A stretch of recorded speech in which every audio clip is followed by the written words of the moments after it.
In this video, I'm going to be showing you how to actually make a private server for your Roblox game. Make sure to watch this video until the very end to prevent any mistakes in the process.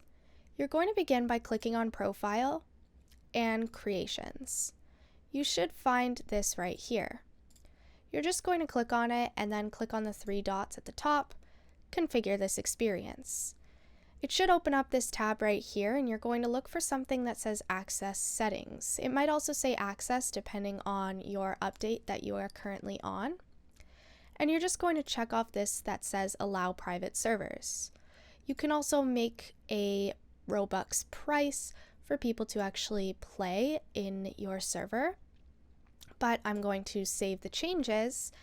And then once you actually save the changes, you're going to be able to go back to Roblox, and you should be able to actually configure a private server for this game.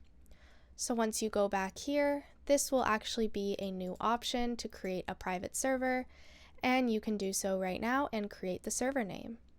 It will be a free option, but you can also have paid options depending on the amount of Robux you're charging. That's all there is to it. Be sure to leave a like, comment, and subscribe to the channel. Thanks for watching. See you in the next video.